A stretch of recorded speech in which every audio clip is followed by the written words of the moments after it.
What up, everybody? It's strange-ass Memphian, intricate and meticulous Sam I am. Welcome to Behind the Bars. Now, what I wanted to do with this is I wanted to go in depth and kind of explain some of the lyrics behind some of my favorite songs that I've done, and some of the songs that people enjoy listening to, some of the fan favorites.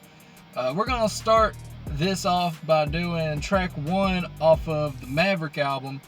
The song is called Red Rover. Now, Red Rover, a lot of people came to me and were like, hey, that's a really good way for you to kick off the album. It was a smart move, and it's also one of the fan favorites, be it live or just when people hear my stuff, they're like, that's one that sticks out. So it was just right that this one had to be number 1. Number 1 on the album, number 1 in the series, number 1 of all time when it comes to explaining this shit, because I've never done anything like this before.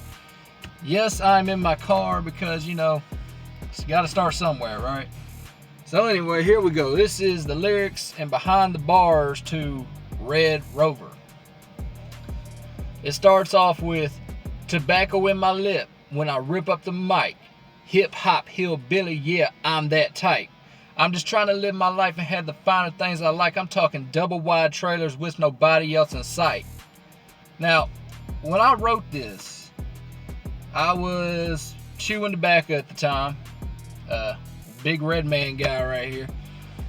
I was at work at FedEx, and I was bored on the line. Nothing was coming down. I was working on music. I was like, man, I want to do something, some old school hip hop flow type shit. And I was just sitting there. I was like, all right, I'm chewing on this red man and tobacco in my lip when I rip the mic. Hip hop hillbilly, yeah, I'm that type. Hip hop hillbilly is because I grew up kind of with my hand in all different sorts of bags when it came to music. I was into rock, I was into hip hop, I was into some rap, which to me there is a difference. But I really started at this particular time when I wrote this. I had been divulging and diving into country rap. People like Upchurch and Demon Jones and Broadnecks. And I was really getting into it, and I was actually trying to get my music heard in that scene without being born and raised on a farm. I grew up in Memphis, Tennessee, so it's not exactly farmland out there. Although I did grow up right next to this place called Shelby Farms, ironically. So the whole hip hop hillbilly, yeah, I'm that type, it just kind of came out like that. I'm just trying to live my life, had the finer things I like. I'm talking double wide trailers with nobody else in sight. That was a line that came about because my grandma lived in a double wide trailer for most of my growing up. In fact, all of my young life. And I always wanted her house. We called it Meemaw's house, but it was a double wide trailer. So that's kind of my thing. And I don't like living in cities. I hate cities. I like little small put away towns. It doesn't have to be, a small town of 1,000 people or anything like that. But I'm not a big city guy. Which is funny because I grew up and was born in Memphis. Go figure. Anyway, the next set of lines is, I'm so through with pretending for people that never listened. I tried to tell them that my vision takes a path that is hidden. It's a curse to know that what you want is strictly forbidden. So I'ma beg for forgiveness and never pray for permission. At the time I wrote Red Rover, I was working on breaking away from the Memphis underground, independent, whatever the fuck you want to call it, scene of people that they weren't listening. I was not taken seriously. They looked at me as a joke. So, for a long time, I tried to cater to what could work to be a part of that scene. So this was basically a statement of, hey, you know what? Fuck these people. I'm about to just start being me, and eventually it's going to work out. The whole, it's a curse to know that what you want is strictly forbidden, It has to do with being told that I couldn't be a rapper, be it because I'm white, or it would never work, or no one's ever gonna hear my music. So all that shit. So I just said, fuck it, I'ma beg for forgiveness and never pray for permission and do this shit anyway. And then we go into the hook. I've been through a lot of shit, so pardon my odor. I'm trying to stay lifted like a redneck stoner. I'm about to move mountains so that I can throw boulders. I'm trying to break the chain like I'm playing Red Rover. Now, I have been through a lot of shit in my life at a young age, and you know, it's not a brag when I say that, it's just a fact. But when you go through a lot of shit, you're gonna stink. Like, it's gonna stick on you for a while. That line also came because I did used to be a plumber's apprentice, and we used to have to literally deal with fucking shit. so it just kind of worked out that way. Trying to stay lifted like a redneck stoner. Lifted trucks, obviously getting lifted. You know the deal. I'm about to move mountains so that I can throw boulders. Well, when you move something that big, especially made of rock, pieces of rock are going to fall off. So I'm just going to pick up those pieces and chunk them. Alright, so we move. Oh, and I'm trying to break the chain like I'm playing Red Rover. For those of you who don't know, Red Rover is a game where you hold somebody's hand and y'all line up, and somebody else has to run at you and break the chain. You know, break the link. That's Red Rover. And I was tired of dealing with the same old. So I was like, alright, it's time to break free, you know, do all that shit. Alright, so we go into the second verse.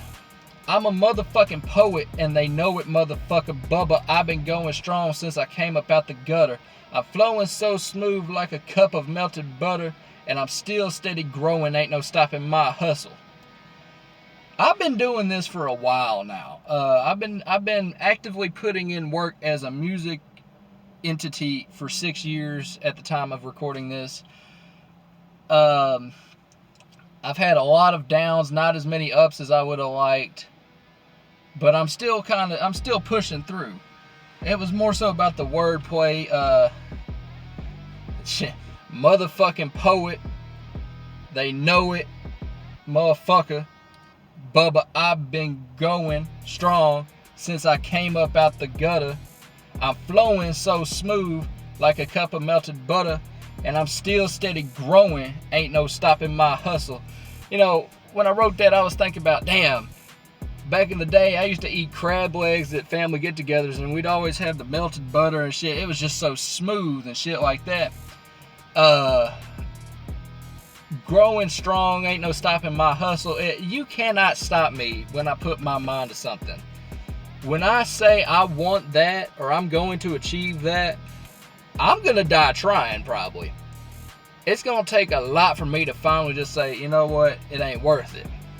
So that's how we started off the second verse. Then I came in, I should say, with bitch, I'm me, 24 to the motherfucking 7, 365 every single damn second. When I get up on the beat, best believe that I'ma wreck it. So I reckon that my sessions are a Mike's Armageddon. Again, with the wordplay and the, you know, having fun with it. But I don't put on a gimmick when I do this music shit. What you see is pretty much what you get. It's just, with my music, it's more amplified. It's more of the shit that I don't say or don't actively do all the time. It's the shit that lives in my soul that's wanting to come out. But it's also a lot of shit that does come out. It's also a lot of shit that you are going to get. I like to think of myself, when I say Sam I Am, it's not just because the name stands for an acronym. It is Sam I Am. This is who I am.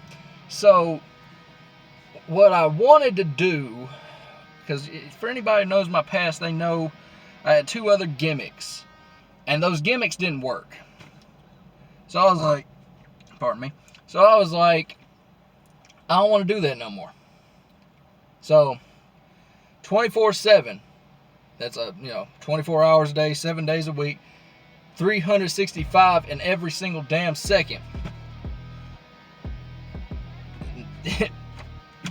When I get up on the beat, best believe that I'ma wreck it. So I reckon that my sessions are a Mike's Armageddon. You know, that's that Southern talk. I reckon. I reckon.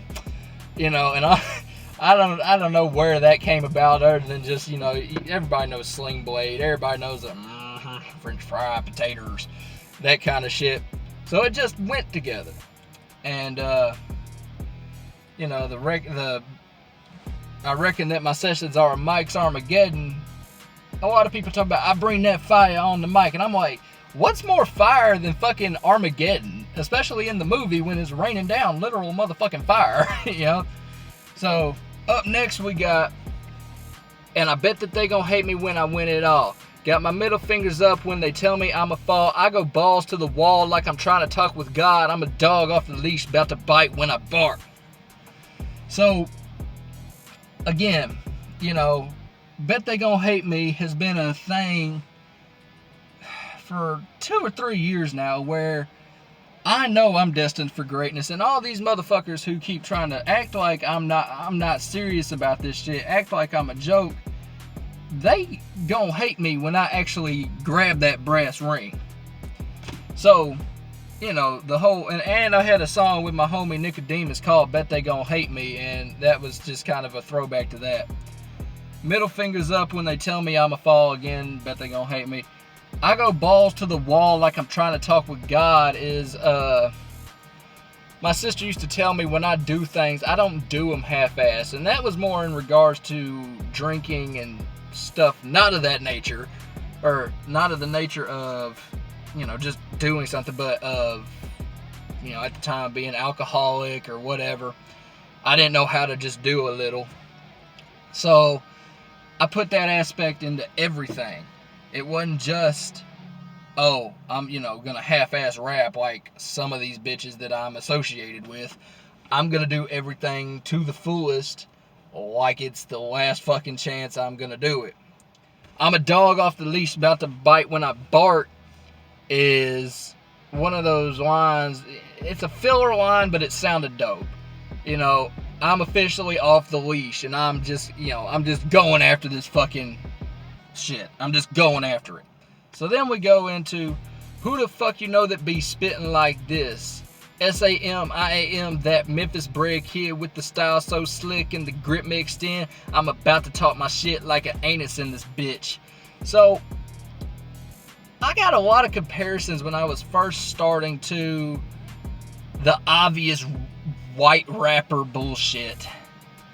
A couple of homies are like, man, you rap like Token. Man, you rap like Eminem. And don't get me wrong, I'm not shitting on Token or M. I bump Token and M. I just hate the fucking comparisons to that shit. Because that means that I'm going to be linked to somebody else. And I've always wanted to do this my own way. So, after a while, once I started getting more and more developed, those same homies actually would come back and be like, yeah, man, we can't think of anybody you're like. We can't think of where we've heard that sound, you know, whatever. So, there's that. Then I spelled out my name, the SAMIAM, Memphis bred kid. You know, I was born and raised in Memphis, again. It kind of shaped me into who I am. Style so slick with the grit mixed in. Grit can be looked at as both my voice sometimes, because when I'm rapping I have a little bit of that gravel mouth, shout out Keegan, aspect. But it's also because it's not been the smooth path that I thought it was going to be when I first hopped in this shit. I'm about to talk my shit like an anus in this bitch. I ain't even gonna explain that one. Y'all know what an anus does. Y'all know what your butt does. Some of y'all need to wash your butt, because damn, but you know what I'm talking about. And then we go back into the hook. I've been through a lot of shit, so pardon my odor. I'm trying to stay lifted like a redneck stoner. I'm about to move mountains so I can throw boulders. I'm about to break the chain. Red Rover, Red Rover. You know, This song, though, when I first started writing it, did not have the rock aspect. I just I wanted it to have a boom bap kind of aspect, honestly. But I found the beat on YouTube, and I was like, you know what? I like that rock aspect. It kind of sounds like a Power Rangers theme, kind of. You know, the you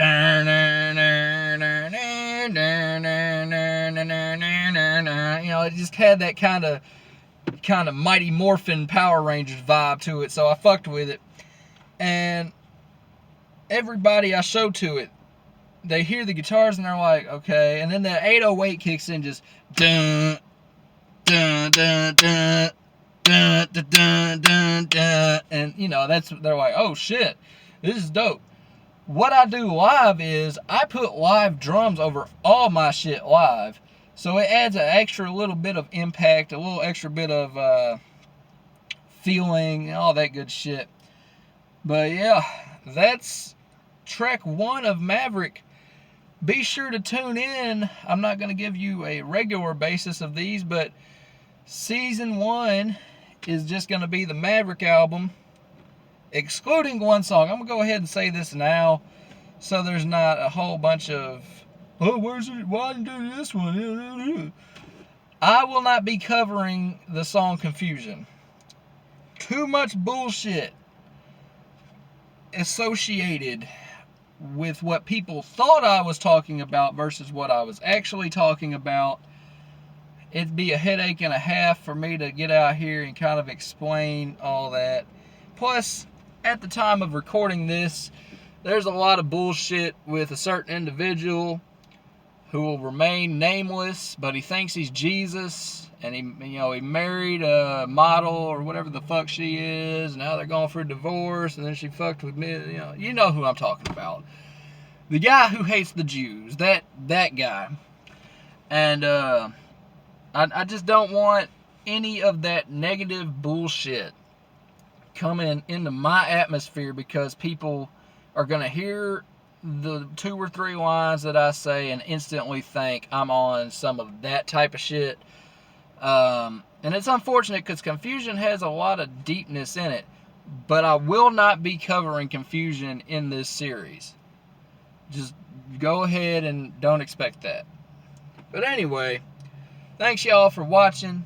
I know it's kind of a riggedy, unprofessional. Hashtag something like a professional. Shout out my guys at Picture It Didn't Happen. Got much love for those guys. But yeah, be sure to tune in for all the next couple little bits of this series, because up next we got one called One Good Reason. That's track 2 on Maverick.